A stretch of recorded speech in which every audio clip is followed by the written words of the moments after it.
Hello, যাচ্ছে? দেখা যাচ্ছে? ঠিক আছে।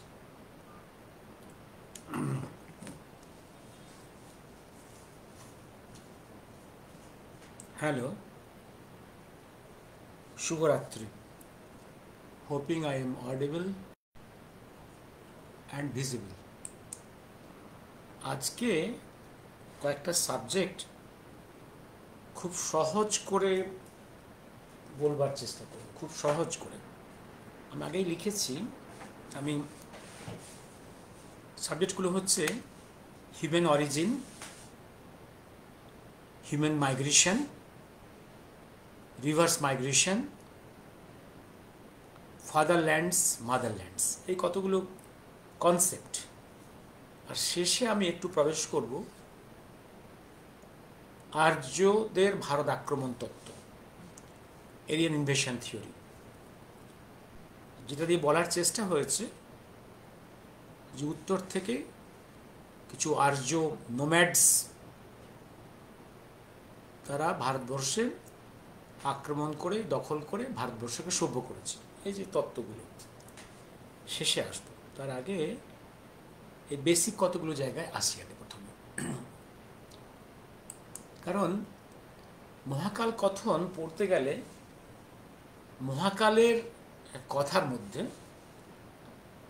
এই মানুষের জন্ম কথা এই পৃথিবীতে, তাদের migration from continent to continent, ভারতবর্ষের মধ্যে সভ্যতা, তার migration outward toward west Asia, toward Europe, towards America, toward south east এশিয়ার কিছু কথা আছে। ইভিন এক্সট্রা টেরেস্ট্রিয়াল লাইফ তারা পৃথিবীতে এসে মানুষের সভ্যতায় অবদান জুগিয়ে গেছে। মানে এই পৃথিবীর বাইর থেকে অন্য স্যাটেলাইট, অন্য গ্রহ থেকে, গ্রহান্তরের মানুষ এসে এই পৃথিবীকে, সভ্যতাকে সমৃদ্ধ করে গেছে, এমন কথাও আছে। এখন এইগুলো বুঝতে গিয়ে বহু বছর ধরে অনেক টেক্সট, সেই টেক্সটগুলো অনেক বিদেশি অথারদের লেখা, অনেক দেশি অথারদের লেখা। আর দেশি অথারদের বইগুলোও অনেকগুলোই ডিপেন্ড করে আছে on the researches of the western scholars. তারা কি বলছে আমি আজ খুব সহজ করে বলার চেষ্টা করছি। দেখুন,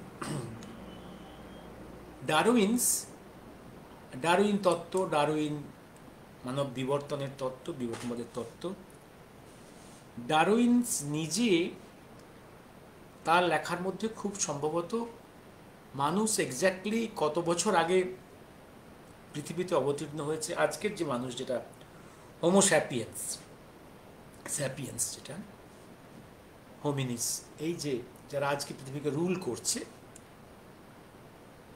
ওনার স্পষ্ট কোনো উক্তি নেই। এটা ওনার কথা অনুযায়ী মোটামুটি একটা 50,000 ইয়ার্সের মতো একটা এস্টিমেট। ডারউইনিয়ান্স মানে ডারউইনের শিষ্যরা, ডারউইনিয়ান্স শিষ্যরা, ওরা ওই 50,000 থেকে 1,00,000 বছরের এই একটা হিসেব নিকেশ করেছে। আর শেষ যেটা আজ থেকে প্রায় 2 দশক আগে ইংল্যান্ড থেকে একজন পপুলেশন জেনেটিস্ট, মানে মনিকা, তার নেতৃত্বে একটা গোটা পৃথিবীব্যাপী multicentric DNA study of human beings, এইটাতে তার যে কনক্লুশনটা হচ্ছে আজকের যে হোমো স্যাপিয়েন্স এদের অরিজিনটা হচ্ছে 2 লক্ষ বছর আগে সাব সাহারান আফ্রিকাতে। সেখানে দীর্ঘদিন ওরা ভালোই ছিল, কিন্তু বিভিন্ন প্রয়োজনে যখন পপুলেশন ডেন্সিটি বাড়লো, খাদ্যের স্ক্যারসিটি হলো, হোপ আই এম অডিবল, খাদ্যের স্ক্যারসিটি হলো, তখন migration out, the migration towards the northern part of the Africa. সেইখান থেকে আস্তে আস্তে মেডিটেরিয়ান সির চারধারে, সেইখান থেকে টুয়ার্ডস ইউরোপ, ইস্ট ওয়েস্ট সর্বত্র, ওদিকে এশিয়ার দিকে আসা, এশিয়ার দিকে এসে একদম আপ টু ইন্ডিয়ার western coast, Arab land, western coast থেকে south pole, that is south আমাদের ডেকান, কন্যাকুমারী, এই কোস্ট হয়ে, ইস্টার্ন কোস্ট হয়ে ওরা চলে গেল বিভিন্ন parts of the south east Asia, with Andaman Nicobar দ্বীপপুঞ্জ, অস্ট্রেলিয়া, অল দিস থিংস। অস্ট্রেলিয়াতে কীভাবে গেল বা আন্দামান নিকোবর দ্বীপপুঞ্জে গেল কী করে, এই যাওয়াটা নিয়ে এখনও কনফিউশন আছে। কিন্তু এই মাল্টিসেন্ট্রিক ডিএনএ স্টাডি একদম স্যাম্পল, সাব সাহারান আফ্রিকার মানুষের ডিএনএ, আফ্রিকার নর্দার্ন আফ্রিকার মানুষের ডিএনএ, এবং আরবল্যান্ডের মানুষের ডিএনএ, এবং এই আমাদের ভারতবর্ষের কোস্টাল ল্যান্ডসের, ইস্টার্ন ইন্ডিয়ার কোস্টাল ল্যান্ডসের সাঁওতাল, কোলবি, মুন্ডা, অ্যাবরিজিনস অফ আমাদের Andaman, even aborigines of Australia, এদের ডিএনএগুলো ম্যাচিং করে দেখেছে। এরা একই একটা ফ্লো, একই ডিএনএ ফ্লো। ডিএনএ যখন বলে দিয়েছে, এখানে সন্দেহ করার কিছু নেই। এবার কিন্তু সেটা কি তাহলে 2 লক্ষ বছর? কিন্তু এইখানে কতগুলো প্রশ্ন আছে। কারণ আমাদের ধরুন ভারত হিমালয়ের জন্ম, আজ থেকে পশ্চিম হিমালয়ের জন্ম প্রায় 15 কোটি বছর, ইস্টার্ন হিমালয়ও 5 কোটি বছর, পৃথিবীর বয়স তো আরও অনেক অনেক বেশি। তাহলে মাত্র কি 2 লক্ষ বছর এই পৃথিবী মানুষ এসেছে? এ নিয়ে প্রশ্ন আছে। আর সেই প্রশ্ন সব থেকে বড় করে তুলে দিয়েছে দুটো ফ্যাক্ট। এই দুটো ফ্যাক্ট হচ্ছে, একটা ফ্যাক্ট, অডিবল? হ্যাঁ, any other comment? Hope I am audible, not disconnected. Hope দুটো বড় ফ্যাক্ট, সায়েন্টিফিক ফ্যাক্ট, যেটা বড় প্রশ্ন তুলে দিয়েছে। একটা হচ্ছে নাসা, আমেরিকার নাসা, ওরা স্যাটেলাইট সেন্সিং করে ওদের স্টাডি হচ্ছে রামসেতু, যে রামসেতু একসময় একদম ইতিহাসই বলছে যে ভারতবর্ষের সাউথকে শ্রীলঙ্কার সঙ্গে যোগাযোগ করে রেখেছিল। 100 মানুষ পায়ে হেঁটে এই সেতু দিয়ে আপ ডাউন করত। এই সেতু বর্তমানে ওটা জলের তলায় অনেকটাই ডুবে গেছে। এই রামসেতুর এজিং করেছে ওরা প্রায় 17.5 লাখ ইয়ার্স, এবং আরও জোরের সঙ্গে বলেছে এই Ram Setu is man made, not nature made, man made. সবথেকে বড় তাদের রিজনিং হচ্ছে যে রামসেতু যে পাথরগুলো দিয়ে তৈরি, সেই পাথরগুলোর কম্পোনেন্টস এইখানের সাগরের ধারে কাছে পাওয়া যায় না। যেটা ধারে কাছে পাওয়া যায় না, তাহলে আমরা রামসেতুকে নেচার মেড বলতে পারি না। এবং এই যে পাথরগুলো, এইগুলো পাওয়া যায় একদম ভারতবর্ষের ইস্টার্ন কোস্টের, একদম উড়িষ্যা এই অঞ্চলে পাথরগুলোকে পাওয়া যায়, যেগুলো স্পঞ্জের মতো জলে ভাসে। এবার আমার ব্যক্তিগত জীবনের অভিজ্ঞতা বলছি, এই যে একসময় এই রামসেতুকে ভেঙে এখানে শিপিং ক্যানেল তৈরি করার জন্যে ইউপিএ গভর্নমেন্ট, ডিএমকে খুব উঠে পড়ে লেগেছে। কারণ ডিএমকে হচ্ছে প্রচণ্ড হিন্দু বিদ্বেষী। ওরা যে কোনো ওই রাম শব্দ সম্বন্ধে ওদের প্রচণ্ড, ওরা যেভাবে হোক না কেন, অভিবাবু নমস্কার, যেভাবে হোক না কেন এই রাম সেতুকে ধ্বংস করে দাও। হ্যাঁ, এই একটা ইউপিএকে দিয়ে, ওরা ইউপিএ গভর্নমেন্টকে দিয়ে একটা প্রজেক্ট করেছিল, এবং প্রচুর ড্রেজার নিয়ে এসে, ড্রেজার হচ্ছে যে সাগরকে গভীর করার জন্য ড্রেজিং, ভাঙার জন্য ড্রেজিং, বিভিন্ন ড্রেজার লাগে। এই dredger very costly. Bharatvarsha dredger তৈরি করতে পারে না। আর ভারতবর্ষের সমস্ত যেগুলো রিভার পোর্টস বা সি পোর্টসগুলোর নাব্যতা, ডেপথ মেনটেন করতে গেলে ড্রেজার লাগে। এই ড্রেজারগুলো আসে স্ক্যান্ডিনেভিয়ান কান্ট্রি থেকে, হয় আমরা কিনে নিয়ে আসি বা ভাড়ায় নিয়ে আসি। One of the drivers of such a dredger was one my patient, এবং ওখানে ওর ড্রেজিং এই মেশিনে কাজ করত। ও তার পেটের অপারেশনের জন্য আমার কাছে এলো মেদিনীপুরে। ওর কাছে আমি কাহিনীটা শুনলাম যে আমরা যখন ড্রেজিং করে পাথরগুলো ভাঙছি, ভাঙার পরে পাথরের টুকরোগুলো ভেসে উঠছে, ইট ওয়াজ ফ্লোটিং। এটা আমার একদম ডাইরেক্টলি ওর কাছে শোনা। সুতরাং এবার তারপরে তো জানেন সে ইতিহাস যেগুলো আমি লিখে রেখেছি, রাম সেতু বলে যে আর্টিকেল লিখে রেখেছি আমার 3rd ভলিউম, সুভাষচন্দ্র বিতর্ক তথ্য। রাম সেতুতে অনেকগুলো সায়েন্টিফিক ডাটা দেওয়া আছে ওখানে। এবং তারপর সুব্রমণ্য স্বামী এবং সাউথ ইন্ডিয়ার কতগুলো হিন্দু সংগঠন, ওরা হাইকোর্ট এবং সুপ্রিম কোর্ট করে ওরা একদম এই ভাঙারটাকে বন্ধ করলো, রাম সেতু ভাঙার যে নোংরামিটাকে বন্ধ করলো। কারণ সুপ্রিম কোর্ট এটা বলে দিল যে রাম সেতু একটা হেরিটেজ কনস্ট্রাকশন, এটাকে ভাঙা যাবে না, এবং সেই রাম সেতু ভাঙা বন্ধ হয়ে গেল। এবং আমি এইখানে অর্থাৎ রাম সেতু ম্যানমেড, তার এজিং 17.5 লাখ ইয়ার্স। তাই যদি হয় তাহলে human being was there from before that.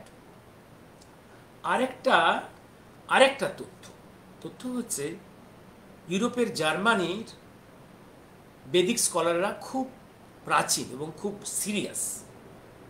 ওদের যে টিম ভারতবর্ষে একবার এলো, সেও প্রায় 2 দশক আগে এসে একটা প্রেস কনফারেন্সে বলল যে ওদের স্টাডি, যে সমস্ত বেদকে স্টাডি করে ওদের এস্টিমেট, বেদের বয়স হচ্ছে, বেদ আগে ছিল শ্রুতি, পরে লিখিত হচ্ছে, বেদের বয়স হচ্ছে অ্যারাউন্ড 27 লাখ ইয়ার্স একদম।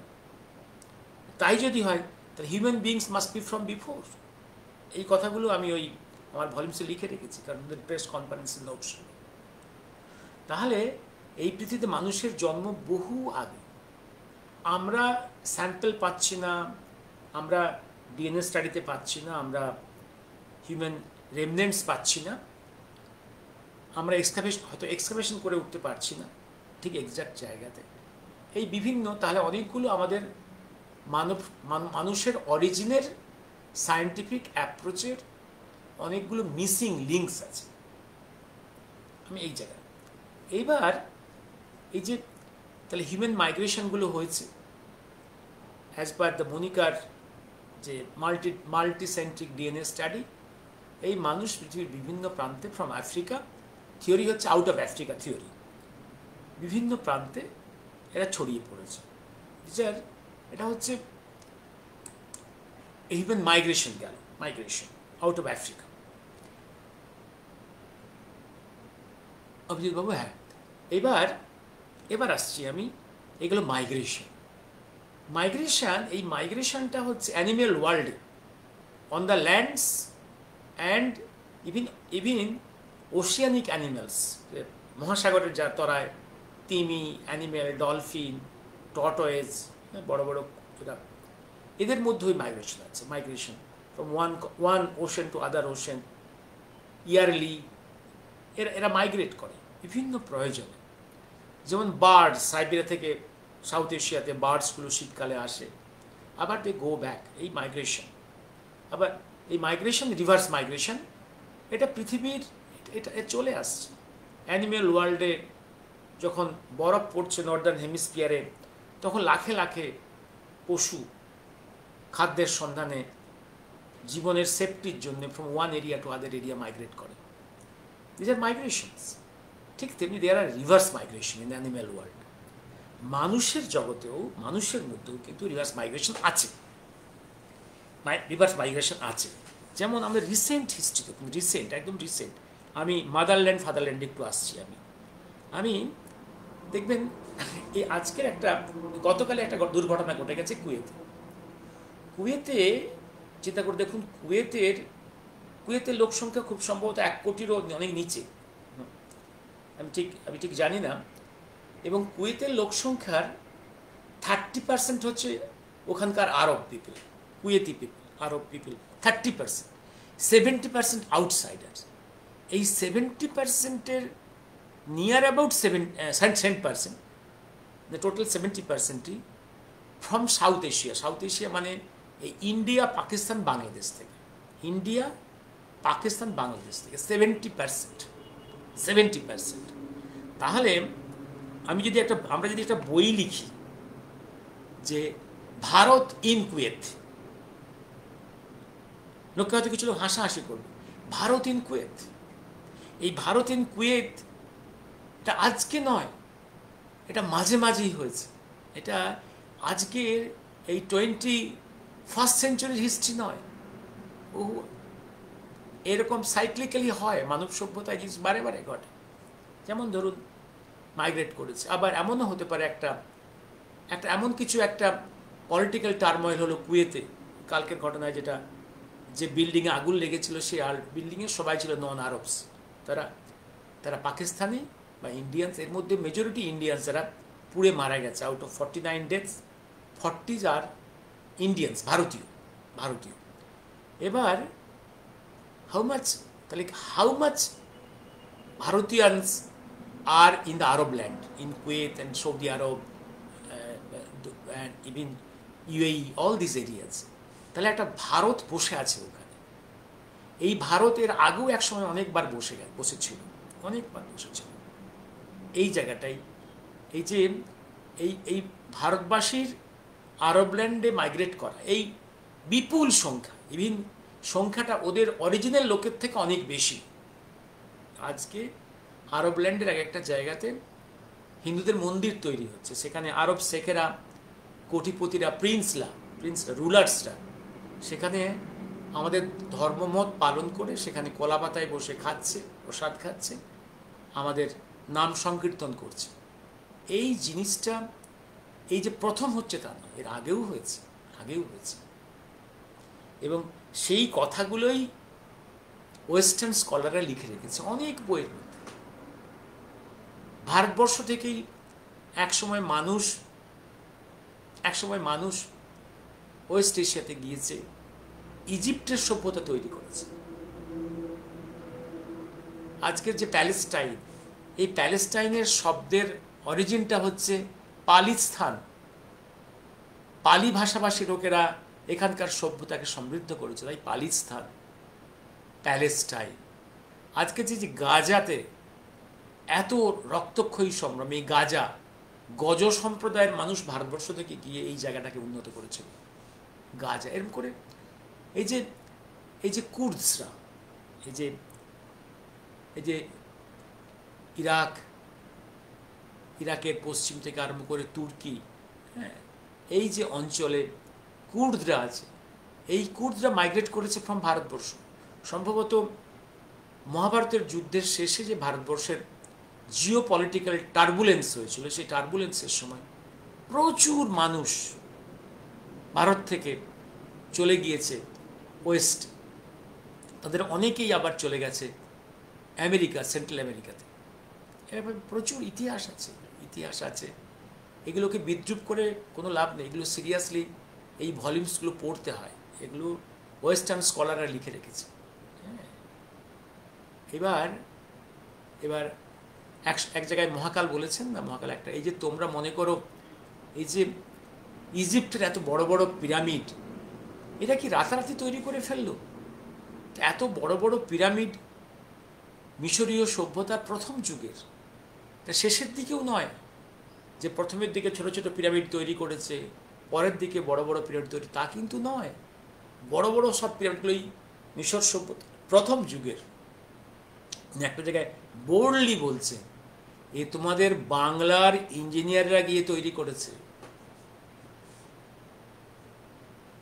এই যে নীল নদ এ ছিল, এখানে কালীপাসকরা গিয়েছিল। এই নদীকে বলতো কালী নদী, পরবর্তীকালে নীল নদী হলো, নামটা নীল নদী হলো। ভারতবর্ষ থেকে বিভিন্ন সম্প্রদায় নর্থ আফ্রিকা, আরব ল্যান্ডে জায়গায় গিয়ে ডেভেলপ করেছে। ভারতবর্ষের এখন আমাদের এই বেঙ্গলেই অনেক গ্রামে পদবী আছে। বাঘ মানে টাইগার, বাঘ, সিংহ মানে লায়ন, হাতি, এই পদবী, এগুলো সারনেম আছে পদবী। লায়ন, আমি বহু ছোটবেলা থেকে এগুলো ভাবি, এগুলো এই পদবিগুলো কেন? লায়ন, সিংহ, বাঘ, হাতি, ঘোড়া, এগুলো বিভিন্ন ফ্র্যাটার্নিটি। এই বিভিন্ন ফ্র্যাটার্নিটি ওয়েস্ট এশিয়াতে গিয়েছে, আরব ল্যান্ডে গিয়েছে, সেন্ট্রাল এশিয়াতে গিয়েছে, ইউরোপে গিয়েছে, সেন্ট্রাল আমেরিকাতে গিয়েছে, সেখানকার সভ্যতাকে সমৃদ্ধ করেছে। আমি বলছি না যে এখান থেকেই মানুষরা ওখানে গেছে, ওখানে মানুষ ছিল না। মানুষের জন্ম খুব সম্ভবত মাল্টিসেন্ট্রিক, কিন্তু মানুষ আপ ডাউন করে। সভ্যতা, তার কমিউনিকেশনস থাকে, বিভিন্ন প্রয়োজনে কমিউনিকেশনস থাকে, একে অপরকে এনরিচ করে। এবার আরেকটা জায়গা যেটা আসছি, যেমন এই যে ভারত থেকে পশ্চিম দিকে বা উত্তরে বা আমেরিকার দিকে মুভমেন্টসেরও অনেক, এই রেকর্ডসগুলো আমাদের কাছে খুব জীবন্ত নয়। এগুলো সব anthropological study, linguistic study, science of language, anthropological বা মাইথোলজি, তার স্টাডি, এইগুলো করে ওরা, এবং টুডে জেনেটিক্যাল স্টাডি, এইগুলো করে ওরা এই বইগুলো লিখছে। একদম লিভিং হিস্ট্রি থেকে নয়, কিন্তু লিভিং হিস্ট্রিটা কোথায় আছে? হোল সাউথ ইস্ট এশিয়াতে যে ভারতবর্ষের সভ্যতা গেছিল, একদম সাউথ ইস্ট এশিয়াতে, Thailand, Malaysia, Indonesia, Philippines, Vietnam, Cambodia, Laos, এইসব অঞ্চলে যারা গেছিল, এই সভ্যতাগুলো এখনো জীবন্ত আছে। ঠিক একদম ভারতবর্ষের যে huge religious structures, Hindu Buddhist structure, আমি বুদ্ধিজমকে সেপারেট কোনো রিলিজন বলে মনে করি না। Buddhism is under the bigger umbrella of the Hinduism. সনাতন ধর্মের বিগার আমব্রেলার মধ্যেই সমস্ত কিছু, কি জৈনিজম, কি শিখিজম, কি বুদ্ধিজম, সবই under the bigger umbrella of সনাতন ধর্ম। এই সমস্ত এই কনস্ট্রাকশনগুলো, রিলিজিয়াস প্লেসগুলো এখনো জীবন্ত।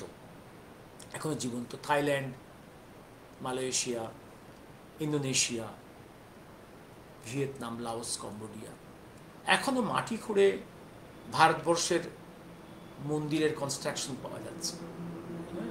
ঠিক তেমনি ভারতবর্ষের ঠিক ইউনিফর্ম কনস্ট্রাকশনগুলো আমরা হোল ওয়েস্ট এশিয়াতে, ইজিপ্টে পাচ্ছি, ইভিন সেন্ট্রাল আমেরিকাতে পাচ্ছি, এখানে মায়া ইনকা সভ্যতা।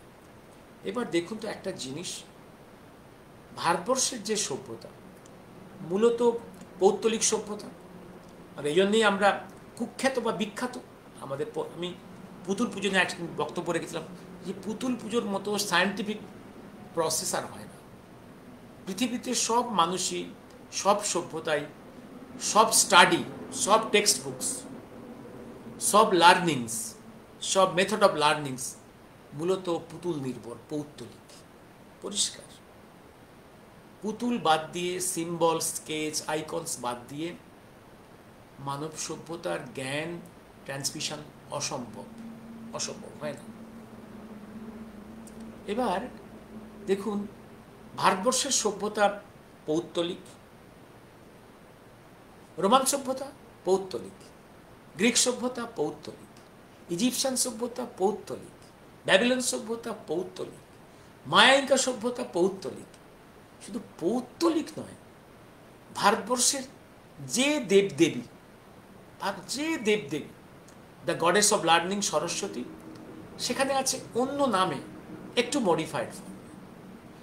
শুধু তাই নয়, তার কালার কোডিং এবং তার যে বাহন প্রায় একই রয়ে গেছে। দুর্গা পৃথিবীর সব পৌত্তলিক সভ্যতার মধ্যে আছে। কালী আছে, সবাই আছে।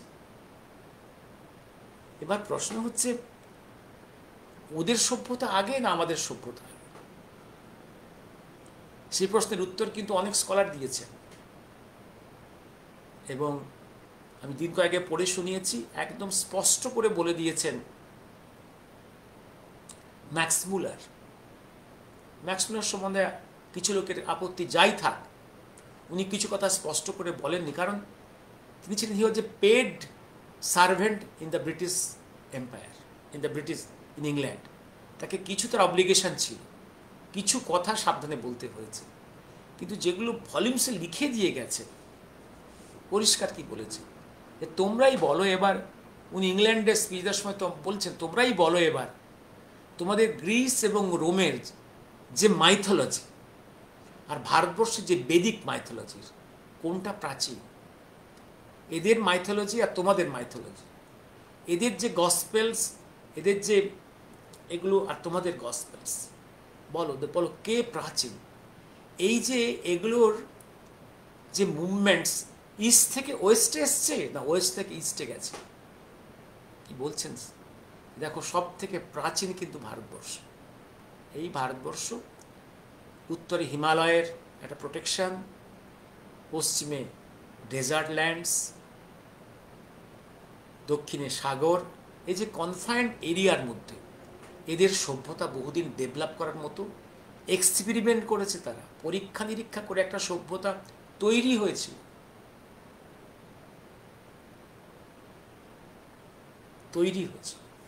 এবার আসছে এবার দুটো কথা বলে আমি থেমে যাবো, সেটা হচ্ছে ফাদারল্যান্ড আর motherland. Fatherland, what is fatherland, what is fatherland? হ্যাঁ, আমি দুটো প্র্যাকটিক্যাল কথা একটু বলে নিই।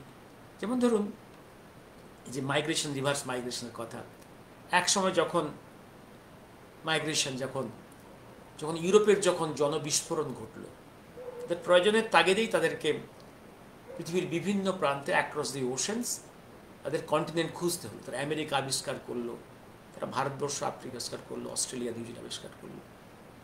তারা মাইগ্রেট আউট করলো, সেটেল করলো, নোংরামিও করলো, সেখানকার অ্যাবরিজিনদের খুন করলো, ল্যান্ডগুলোকে অকুপাই করলো। আবার there is reverse migration also.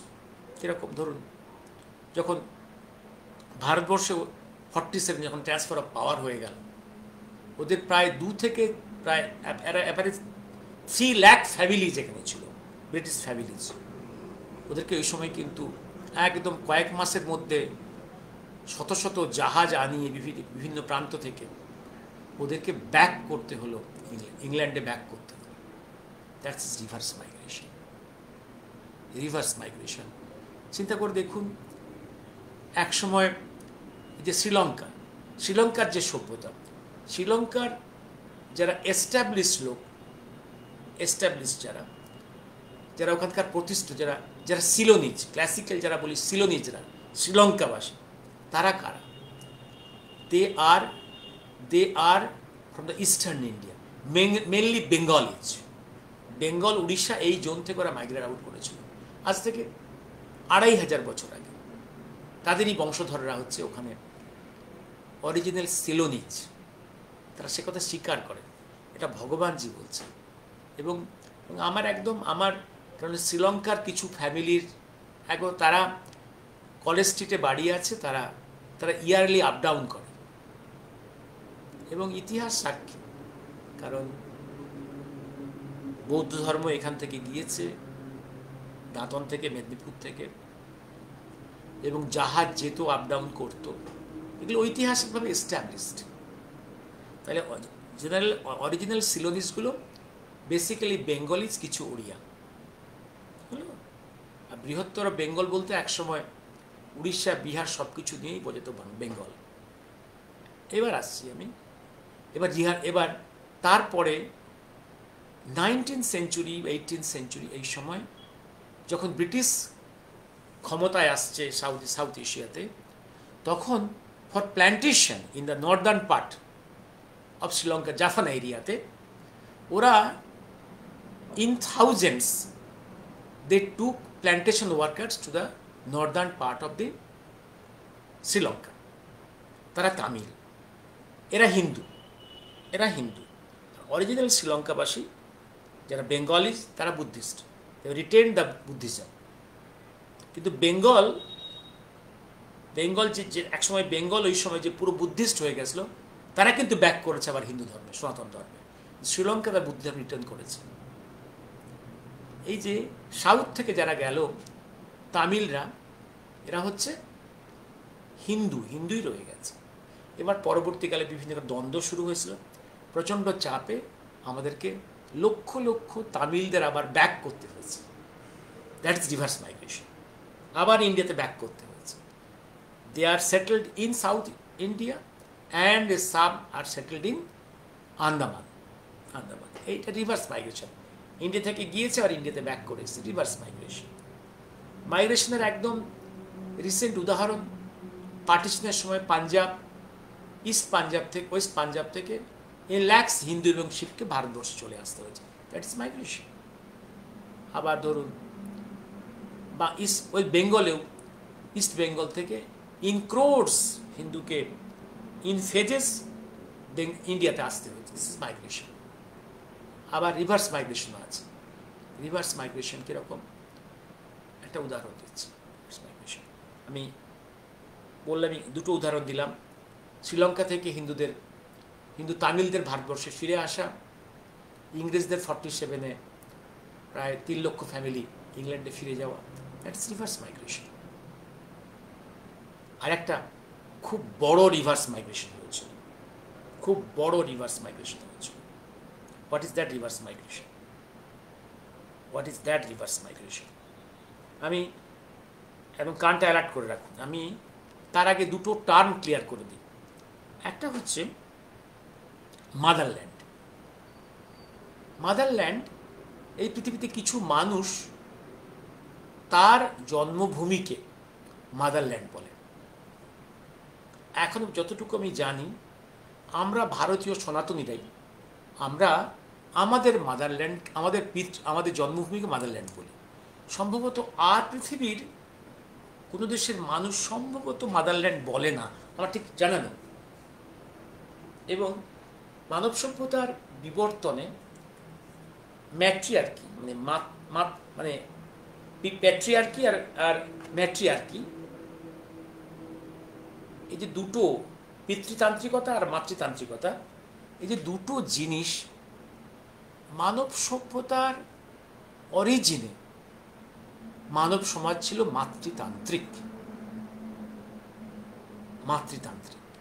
তার কারণ সেই সময় অনেকগুলো কারণ। সেই সময় মানুষ জন্মের পরে মাকেই জানত, পিতাকে জানত না। তার জীবনটা ছিল মাতৃনির্ভর, মাকে চিনত, বাবাকে চিনত। কারণ তখন marriage system 1 to 1 or what ever, এই ম্যারেজ সিস্টেমটা আসেনি। মাতৃতান্ত্রিক সমাজ, মাকে কেন্দ্র করেই জীবনটা। সেই জন্য আর যেহেতু আমার মাটি থেকেই আমার সমস্ত খাদ্য আহরণ হচ্ছে, তাই সেই জন্মভূমিটাই আমার কাছে মাতৃভূমি। এবং আদিতম সভ্যতায়, আর্লিয়েস্ট এজে মানব সভ্যতায় আমরা যাদের পুজো করছি তারা সব অল গডেসেস। মা দুর্গা, মা কালী, দেবী সরস্বতী, দেবী Lakshmi, all these things, all devis. These devis, all matas, in our most ancient part, primitive part of our onward march of civilization. এটাই ছিল ভারতবর্ষের আদি। এবার একটা জিনিস, একটা তত্ত্ব আসছে, সেই তত্ত্বটা একটু ক্লিয়ার করে দিই। তত্ত্বটা আস্তে আস্তে বলছে, এই যে একটা প্রশ্ন আসছে, তাহলে কি পৃথিবীতে মানুষ শুধুই Africa, out of Africa theory অনুযায়ী শুধু আফ্রিকার সাউথেই জন্মেছিল, আর কোথাও জন্মায়নি? তাহলে what is this Neanderthals of central Europe? Beijing মানুষ যাদের স্কাল পাওয়া যাচ্ছে, ফসিল পাওয়া যাচ্ছে, নিয়েন্ডালথালের ফসিল পাওয়া যাচ্ছে, অ্যাজ পার সাম জেনেটিক্স তারা বলছে এটা হচ্ছে একদম, এটা ডিফারেন্ট হিউম্যান বিইংস। তারা ধ্বংস হয়ে গেছে, হারিয়ে গেছে কোনো কারণে, তাদের ডিএনএ গুলো এই হোমোসেপিয়েন্সদের সঙ্গে মিশে আছে। আবার কিছু জিনিস বলছে না, ওরা হচ্ছে একটা ভ্যারিয়েন্ট অফ দিস হোমোসেপিয়েন্স, যেটা আউট অফ আফ্রিকা থেকে এসছে। কিন্তু আমার এটা এই পৃথিবীতে একমাত্র আফ্রিকার সাউথ পার্ট, সাহারার দক্ষিণেই মানুষের জন্মের অনুকূল পরিবেশ তৈরি হয়েছিল, এটা ভাবতে কষ্ট হয়। খুব অনেক জায়গা থেকেই মানুষের জন্মেছে, তারা প্রকৃতির বিভিন্ন ক্যালামিটির জন্য হারিয়ে গেছে। একটা জেনারেশন, একটা রেস রয়ে গেছে, সেটা হোমো স্যাপিয়েন্স সেপিয়েন্স। ধরে নিচ্ছে এরা 2 লক্ষ বছর পৃথিবীকে রুল করছে। বর্তমানের তার আগেরগুলো হারিয়ে গেছে, বা তাদের ডিএনএগুলো, জিনগুলো মিশে আছে এদের মধ্যে, তারা ফিজিক্যালি ডিসঅ্যাপিয়ার করে গেছে। এবার ততটা হচ্ছে এরকম, এই যে মানুষ জন্মেছে, আফ্রিকায় জন্মেছে, towards north, toward Mediterranean area, সব জায়গায় তারা মাইগ্রেট আউট করেছে। কিন্তু একটা সভ্যতা তৈরি করতে গেলে, এভলভ করতে গেলে একটা পরিবেশ দরকার। সেই পরিবেশটা তারা কোথাও পায় না। সেই পরিবেশটা তারা পেয়েছে এই ভারতবর্ষ, যে নর্থে প্রোটেক্টেড বাই দ্য হিমালয়াস, ওয়েস্টে বাই দ্য ডেজার্টস, অ্যান্ড দক্ষিণে বাই দ্য ওশানস। এই প্রোটেক্টেড এরিয়াতে for centuries, for thousands of years, যেখানে বিভিন্ন এক্সপেরিমেন্টস নেচারের মধ্যে হয়েছে, মানুষ সভ্যতা এবং এর সঙ্গে ওই হোমো স্যাপিয়েন্স সেপিয়েন্সরা এসে গেছে। এর মধ্যে এখানে এটা এভলভ, একটা সভ্যতা তৈরি হয়েছে, যে সভ্যতা মাতৃতান্ত্রিক সভ্যতা। দেবীরা কনসেপ্টে এসছে, সেখানে বিজ্ঞান তৈরি হয়েছে, লজিক হয়েছে, ভাষা তৈরি হয়েছে, অ্যালফাবেট তৈরি হয়েছে, টেকনোলজি এসছে, অল সায়েন্সেস, যত মানুষের প্রয়োজন, তার অ্যাপ্লাইড সাইকোলজি, তার অ্যাস্ট্রোলজি, তার অ্যাস্ট্রোনমি, তার কেমিস্ট্রি, ফিজিক্স, এই সবগুলো এসছে। এবার এখানেও পপুলেশন ডেন্সিটি বাড়তে শুরু করেছে। এক সময় এই ডেন্সিটি এমন বেড়েছে, তখন প্রয়োজনে তাদেরকে মাইগ্রেট আউট করতে হয়েছে। এই মানুষেরা মাইগ্রেট আউট হয়েছে, এরা চলে গেছে বিভিন্ন দিকে, একদম West Asia, central Europe, north Europe, একদম সাইবেরিয়া হয়ে এরা একদম সাইবেরিয়া, নর্থ পোল হয়ে দে হ্যাভ গান, সেখানে আলাস্কা হয়ে নর্থ আমেরিকা, দেন সাউথ আমেরিকা। আবার অনেকে বলছে তখন তো আমাদের নেভিগেশনটাও নাকি উন্নত ছিল সেখানে, সেটা তাহলে আমি যদি ডাউটও করি, কিন্তু they are the land routes in continuity. কারণ আমেরিকাকে we can connect with the through Alaska, through Siberia, we can easily connect, man can migrate there. এটাই হচ্ছে ভারতবর্ষের সভ্যতা বিভিন্ন প্রান্তে ছড়িয়ে পড়েছে। তাই যে কারণে বলছি, যে কারণে মায়াঙ্কা সভ্যতা পৌত্তলিক, একই দেবদেবীর বিভিন্ন রূপ, এবং ওখানে ইজিপ্ট বলুন, ব্যাবিলন বলুন, ইজিপ্ট, ওখানে গ্রিস, রোম বলুন, একই, এবং সমস্ত আইকনসগুলো, দেবদেবীর মূর্তি, দো উইথ সাম মডিফিকেশনস, আইকনোগ্রাফি, তার কালার কোডিং অলমোস্ট এক, এবং মাইথোলজিগুলো গিয়েছে একদম উইথ এ সাম মডিফিকেশনস, মাইথোলজিগুলো। এবং ম্যাক্সওয়েল তো বলেই দিয়েছে, বাট অরিজিনটা দেখো তোমরা, অরিজিনটা ইস্ট, এইখান থেকে মাইগ্রেট করেছে গান দিয়ে। তাহলে আমরা অরিজিন ছিলাম মাতৃতান্ত্রিক সমাজ। পিতৃতান্ত্রিকতা কী হবে? এটা সাবসিকুয়েন্ট ডেভেলপমেন্ট। কীরকম?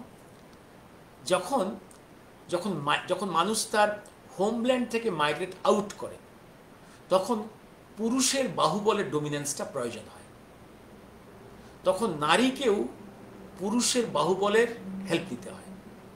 কারণ আউটসাইড অ্যাডভার্স পরিবেশে আস্তে আস্তে মানুষ বুঝতে পারল পুরুষের ডোমিনেন্সের গুরুত্বটা কোথায়। আউটসাইড ওয়ার্ল্ডে আস্তে আস্তে পিতৃতান্ত্রিকতাটা এলো। এই আসার সঙ্গে সঙ্গেই এবার মেল গডসগুলোর আস্তে আস্তে জন্মালো, কনসেপ্টগুলো এলো, মেল গডস। দেন মেল গডস কেম, বায়ুর দেবতা মেল, সূর্যের দেবতা মেল, অগ্নির দেবতা, এই সবগুলো এটা মেল গডস। এবং দেবতাদের আবার যিনি সেনাপতি মেল, এবার মেল গডসের জন্ম হচ্ছে। এই জন্যে এই ল্যান্ডগুলো, ইউরোপের ল্যান্ডসগুলো ফাদারল্যান্ডস, ওয়েস্টের ল্যান্ডসগুলো সব ফাদারল্যান্ডস। কারণ পিতার গুরুত্ব আস্তে আস্তে পুরুষের গুরুত্ব সমাজে প্রতিষ্ঠিত হচ্ছে। এই হচ্ছে পিতৃতান্ত্রিকতা, ফাদারল্যান্ডস। কিন্তু অরিজিনালি আমরা এখনো পর্যন্ত ফর থাউজেন্ডস অফ ইয়ার্স আমাদের সে বেসিক কনসেপ্ট, যদিও আমরা পুরুষকে এখন মেল গডসকেও আমরা পুজো করি, কিন্তু ফিমেল গডসের গুরুত্ব রয়ে গেছে এখনো পর্যন্ত। এবার আসছি আমি হোয়াট ইজ রিভার্স মাইগ্রেশন। এইবার বিভিন্ন কারণে এক সময়, আজ থেকে প্রায় 3,500 years back, 3.5 to 4,000 years back, প্রভূত সংখ্যায় ইন ল্যাক্স মানুষ মাইগ্রেট করলো ফ্রম সেন্ট্রাল এশিয়া থেকে ভারতবর্ষের দিকে। সেন্ট্রাল এশিয়া, পারস্য ইরান এইসব থেকে they migrated towards India and settled in different parts of India and its periphery. That's reverse migration.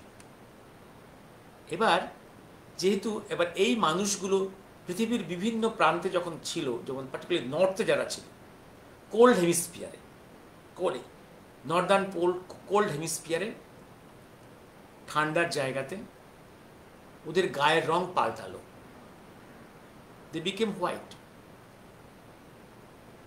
Pigmentation, স্কিনের পিগমেন্টেশনটা পাল্টালো। আর যারা ওয়েস্টে ছিল তাদের পিত রং হয়েছিল, ইয়েলো, তারা ইয়েলো হয়েছে, ওরা হোয়াইট হয়েছে, কিন্তু এই সবার ডিএনএ স্ট্রাকচার যদি এক, ডিএনএ তো চেঞ্জ হবে না। ওরা ইয়েলো হয়েছে, ওরা হোয়াইট হয়েছে, আর আমাদের আদিপুরুষ যারা যায় তারা কালো রয়ে গেছে। এই যে হোয়াইট, কালো, ইয়েলো, ডিএনএ স্টাডি তো এক রয়ে গেছে, ডিএনএ ম্যাপিং তো এক হয়ে গেছে। যে আজও সবাই চিৎকার করছে যে উত্তর ভারতে এরিয়ান্সরা, দক্ষিণে দ্রাবিড়রা, তাই দ্রাবিড়দের ডিএনএ আর নর্থ ভারত সোকল্ড এরিয়ান্সদের ডিএনএ ইজ সেম। যদি আর্যরা সত্যি বাইরে থেকে এসে থাকে, তারা যদি একদম ফরেন হয়, তো ডিএনএ ম্যাচ করতো না। তারা আমাদেরই লোক, তারা ফিরে এসছে in reverse migration. And in thousands of years some mitochondrial DNA change হতেই পারে, সাম আরএনএ চেঞ্জ হতেই পারে, but main DNA intact, matching হচ্ছে। আর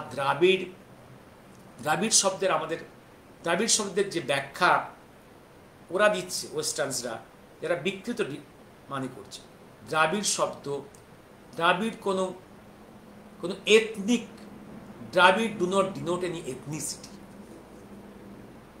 দ্রাবিড় never means any ethnicity. Dravid শব্দের উৎপত্তি দ্রাবিড় থেকে, একটা land which is surrounded on three sides by the ocean. A land which is surrounded on three sides by the ocean. That is Dravido, that is Dravido. And Arjo, আপনারা রামায়ণের literature দেখুন, মহাভারতের literature দেখুন, সেখানে আর্য শব্দ কতবার উল্লিখিত হয়েছে। আর্য সমাজের শিক্ষিত লোককে, ভদ্র লোককে, মার্জিত লোককে আমরা আর্য বলে সম্বোধন করতাম, জেন্টলম্যান। আর যারা শিক্ষিত মহিলা, শ্রদ্ধা, বয়স্ক, আর্যা বলতাম।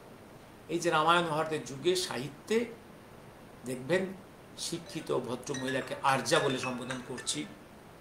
হ্যাঁ, হ্যালো, ওটা আমার নয় না,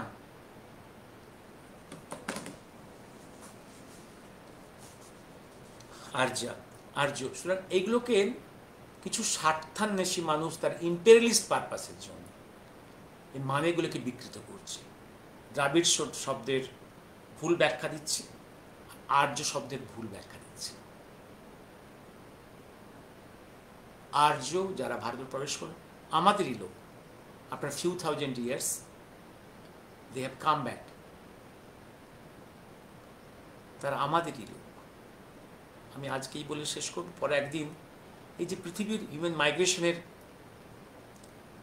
জিওলজিক্যাল, এই যে ওয়ার্ল্ড, এই যে পৃথিবীর যে ইচ কন্টিনেন্ট ইজ মাইগ্রেটিং, তাদের রিলেটিভ মুভমেন্টস হচ্ছে। এই যে কন্টিনেন্টগুলো এক জায়গায় নেই বা একই রূপে নেই, they are changing shape and position. এবং এই climatic change, north pole south climatic change, আবার এই পৃথিবীর এক্সিসগুলো চেঞ্জ হয়, বলে কি ঘটবে, এইগুলো একটা বড় ফ্যাক্টর। মানব সভ্যতা কোথায় কন্টিনিউলি থাকবে, কন্টিনিউয়াসলি, আর কোথায় ডিসঅ্যাপিয়ার করে যাবে। নর্দার্ন হেমিস্ফিয়ারে যেখানে 6 মাস বরফ থাকে, বিশেষ করে গ্লেসিয়াল পিরিয়ডে, যখন গ্লেসিয়াল ম্যাক্সিমাস পিরিয়ড, যখন পৃথিবীর নর্থ পোল বহু হাজার বছর বরফের তলায় থাকবে, তখন সেখানে মানব সভ্যতা থাকবে? গ্লেসিয়াল ম্যাক্সিমাস যে পিরিয়ডটা থাকবে না, সেখান থেকে প্রাণ মরে যাবে বা তার মাইগ্রেট আউট করতে হবে। কিন্তু কোথায়, সেজন্য মানব সভ্যতা কেন এই ভারতবর্ষেই for thousands of years in কন্টিনিউটিতে আছে, কোন পরিবেশের জন্য, এবং কেন এখানকার সভ্যতা এত কিছু ক্যালামিটির সত্ত্বেও, এত কিছু অ্যাগ্রেশন সত্ত্বেও কেন সভ্যতা মোরলেস টিকে আছে, কেন এই ভারতবর্ষেই মানুষের সভ্যতা পিকে উঠেছিল। এই জিওফিজিক্সটা নিয়ে, এই নর্থ সাউথ পোল, তার এক্সিস, তার মুভিং কন্টিনেন্টস, এই সব কিছু নিয়ে একদিন একটু কথা বলবো। আজকে এই বলে শেষ করি। এবং মহাকাল একটা জায়গায় বলেছেন না, মহাকাল একটা জায়গায় এই কথাটাই, যে তোমাদের বাংলা, তোমরা কি মনে করো তোমাদের বাংলা এইটুকু? ওদের বাংলা অনেক বড়। তোমাদের বাঙালি ইঞ্জিনিয়াররা একসময় পিরামিড তৈরি করে দিয়ে এসছে। তোমাদের বাঙালিদের ভাষার টান আমি পৃথিবীর বিভিন্ন প্রান্তে পেয়েছি। তোমাদের আর্যরা একসময় নর্থ পোলে ছিল, সেখানে ওদের বেদ লেখা শুরু হয়েছিল। এই যে কথাগুলো বুঝতে গেলে অনেক ব্যাকগ্রাউন্ডে অনেক পড়াশুনো। উনি তো গোটা পৃথিবীটাকে নিজের হাতুর তালুর মতো জানেন।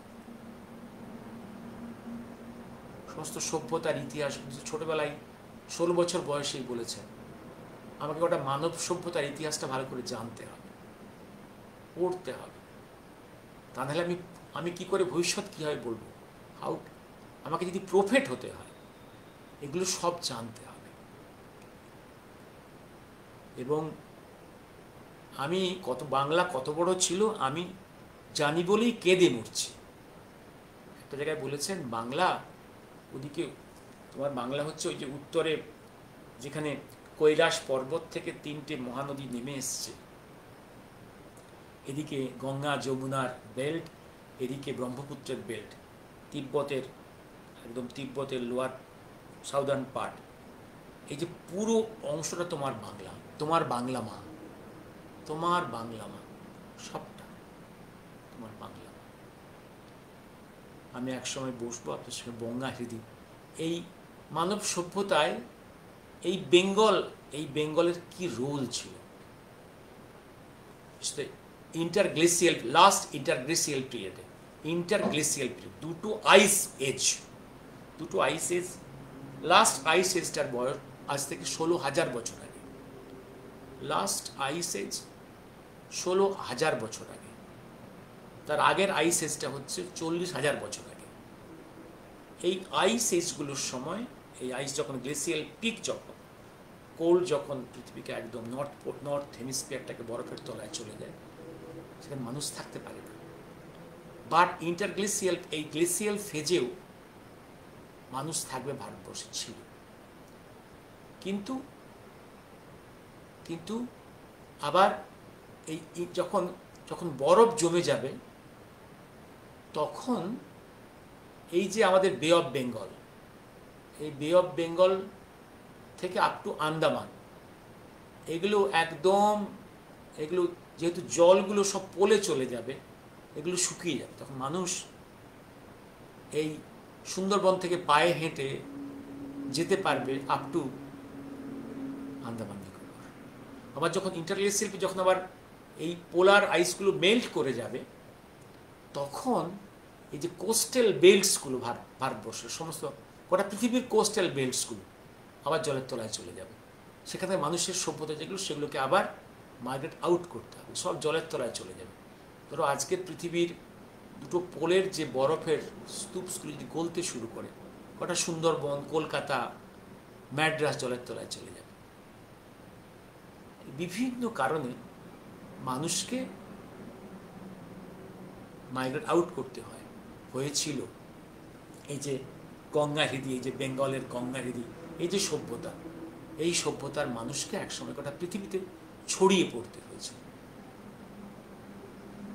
শাহানা বঙ্কিম চট্টোপাধ্যায় লেখায় শোষক পৃথিবীর রাজা হওয়ার কথা, তা বাংলার ব্যাপ্তি এত দূর। ইয়েস, একসময় এই বেঙ্গলেই মানুষের সভ্যতা, in the earliest part of this interglacial era, মানে লাস্ট যে হিমযুগের পরে মানব সভ্যতা সব থেকে উন্নত হয়েছিল এই বাংলা, এই গঙ্গা হ্রদি, এইখানে। ওদিকে গঙ্গা যমুনা, এদিকে ব্রহ্মপুত্র, ওদিকে তিব্বত, এই অঞ্চলে, এইখান থেকেই ওরা মাইগ্রেট আউট করেছিল।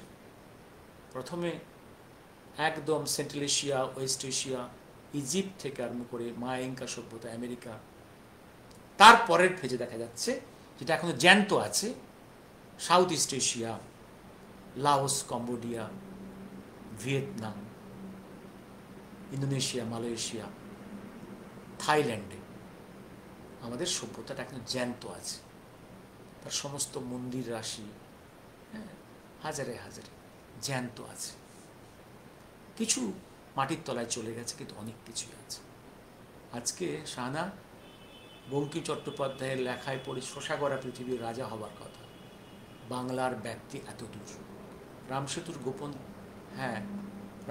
গোপন তথ্য তো ইউপি একদম সাপ্রেস করে রেখেছিল।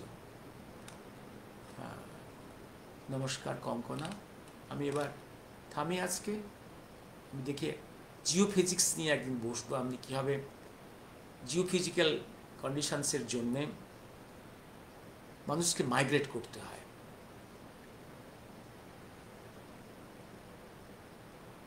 শুভরাত্রি। কার কোনো প্রশ্ন আছে কিছু? আমি বলতে পেরেছি মাদারল্যান্ড, ফাদারল্যান্ডের কনসেপ্ট, আর্লিয়েস্ট কনসেপ্টে আমাদের মাদার্সরা এসছে। পরের কনসেপ্টে এসছে এই যখন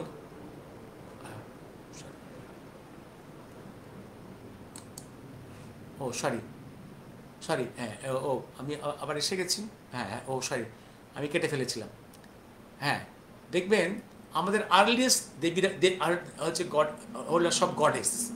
এবং যখন আমরাই আবার ফিরে এলাম অ্যাজ সোকল্ড এরিয়ানস ইনভেশন, সোকল্ড ফিরে এলাম, আমরা আবার পিতৃতান্ত্রিক হয়ে ফিরলাম। তাই যারা ফিরল নর্থ থেকে, সেন্ট্রাল এশিয়া থেকে বা ইরান থেকে, ওদের সব দেবতারা পুরুষ, সব মেল গডস। কিন্তু আদি যারা ভারতবর্ষের, তারা সব ফিমেল গডস, মাতা। এবং যখন গিয়েছিল, এই মাদার্সদের নিয়েই কিন্তু গিয়েছিল ওরা। ফলে পৃথিবীর বিভিন্ন প্রান্তে আমরা এই দুর্গা, কালী, সরস্বতী, লক্ষ্মীকে পাব ইন দ্য আর্লিয়েস্ট পার্ট। কিন্তু মাতৃতান্ত্রিক সমাজের একটা বদগুণ ছিল। একটা বদগুণটা ছিল কি, ওরা ওদের ইতিহাসটা ভালো করে লিখত না। মাতৃতান্ত্রিক সমাজের ইতিহাস ভালো করে লেখা নেই, বাট পিতৃতান্ত্রিক সমাজ তার ইতিহাসটা লিখে রাখার চেষ্টা করেছে। বিভিন্ন পদ্ধতিতে। শুভরাত্রি। আমি একটা ভালো বই পেয়েছি, বইটার নাম হচ্ছে, আমি ভালো একটা বই পেয়েছি, এটা হচ্ছে ইন্ডিয়া ইন ইজিপ্ট। আমি এটা নিয়ে বসবো আপনাদের সঙ্গে, by doctor Tilak Ranjan Bera.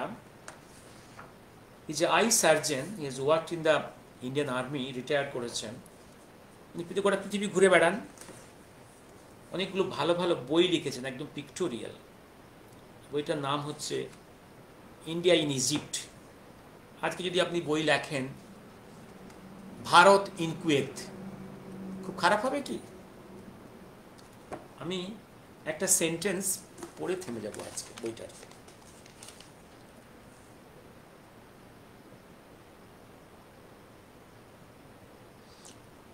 On both sides of the chamber's outer wall are two prominent Nago images, with a sun image above the right Nago and the moon image above the left Nago. On top of this, two owl images can be seen, one above the Nago. The spread wings of the avian can be seen at the top center of the entrance. This is quite common in Egyptian art, possibly highlighting their association with the avian species. As an Indian and particularly a Bengali, I found these symbols very familiar. Nagos guarding the entrance, the sun and the moon on the top, and the avian wings displayed so prominently, and most importantly, the placement of owl in such a prominent position, all clearly indicate their respectable status in the culture. In Bengal, the Nago as well as the avian goddess worship is common. The most popular goddess, Sri, with the owl as her vehicle, possibly had influenced the Egyptian civilization. আমাদের বাংলার সভ্যতাটাই Egyptian সিভিলাইজেশনকে অনেকখানি উন্নত করেছে। একদম আমাদের দেবদেবী, সেই দেবী, তার কালার কোডিং, তার আইকন সবই আছে। একদিন বলেছিলাম আমাদের ভারতবর্ষ থেকে জন্ম নেওয়া আইকন স্বস্তিকা পৃথিবীর কোথায় নেই, পৃথিবীর সব দেশেই আছে। ইভিন পলিনেশিয়ার প্রতিটা আইল্যান্ডে আছে, আমেরিকাতে আছে, সেন্ট্রাল আমেরিকাতে আছে, সাউথ আমেরিকাতে আছে, নর্থ পোলে আছে, কোথায় নেই swastika. With some minor modifications পৃথিবীর সর্বত্র swastika is the symbol of dynamics, coordination, dynamics and coordination, dynamics, progress, coordination, মানব সভ্যতার এই সিম্বল স্বস্তিকা। আজকে রাখি, শুভরাত্রি।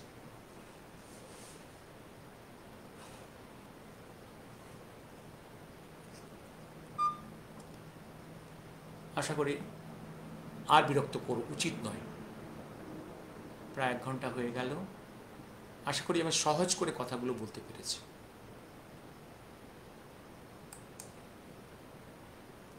Any comment? বোধহয় কালকে শুক্র শনি রবি বোধহয় কথা বলতে পারবো না। শুভরাত্রি।